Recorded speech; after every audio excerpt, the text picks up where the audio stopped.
Moab was subdued that day under the hand of Israel, and the land had rest for 80 years. After him was Shamgar, the son of Anath, who killed 600 men of the Philistines with an ox goad, and he also delivered Israel.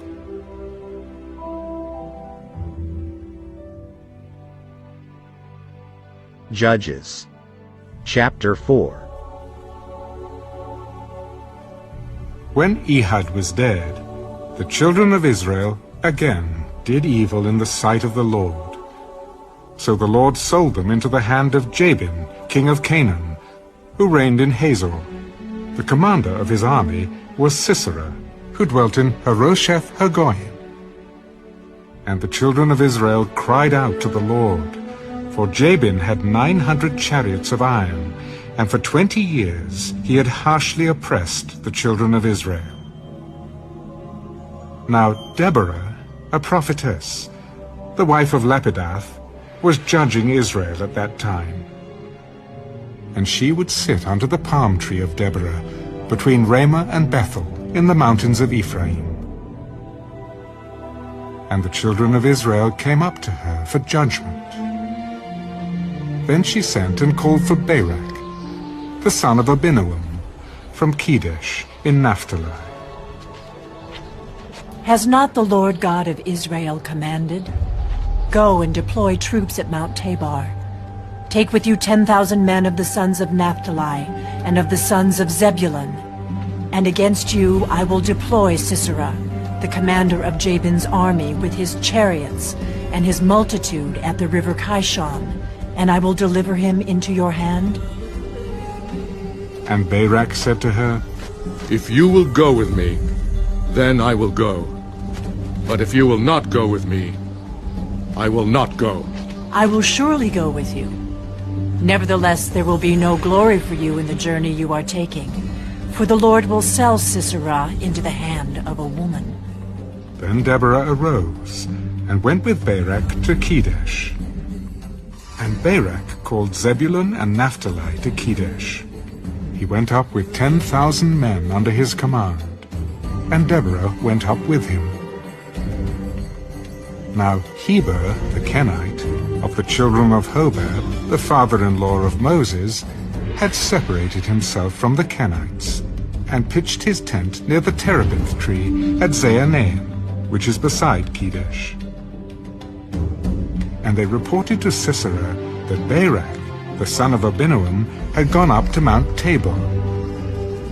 So Sisera gathered together all his chariots, 900 chariots of iron, and all the people who were with him, from Harosheth Hagoyim to the river Kishon. Then Deborah said to Barak, Up, for this is the day in which the Lord has delivered Sisera into your hand. Has not the Lord gone out before you?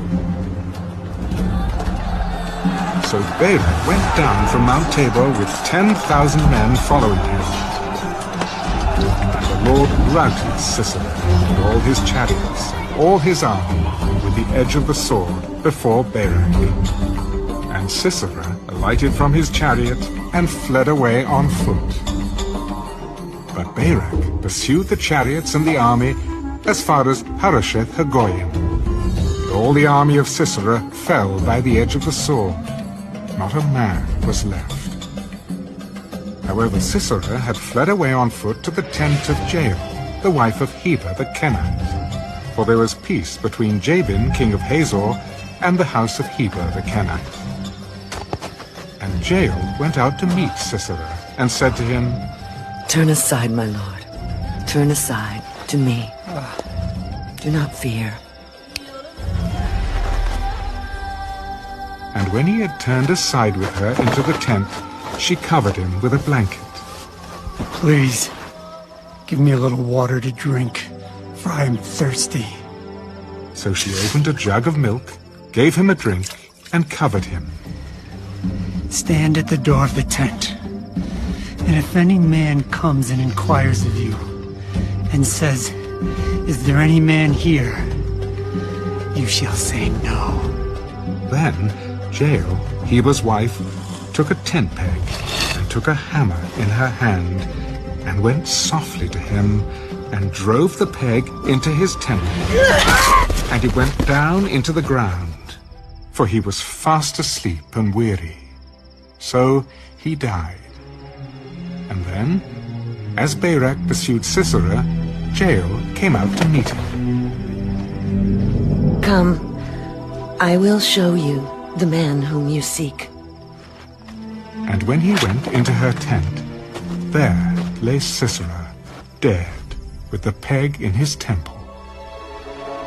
So on that day God subdued Jabin, king of Canaan, in the presence of the children of Israel. And the hand of the children of Israel grew stronger and stronger against Jabin, king of Canaan, until they had destroyed Jabin, king of Canaan.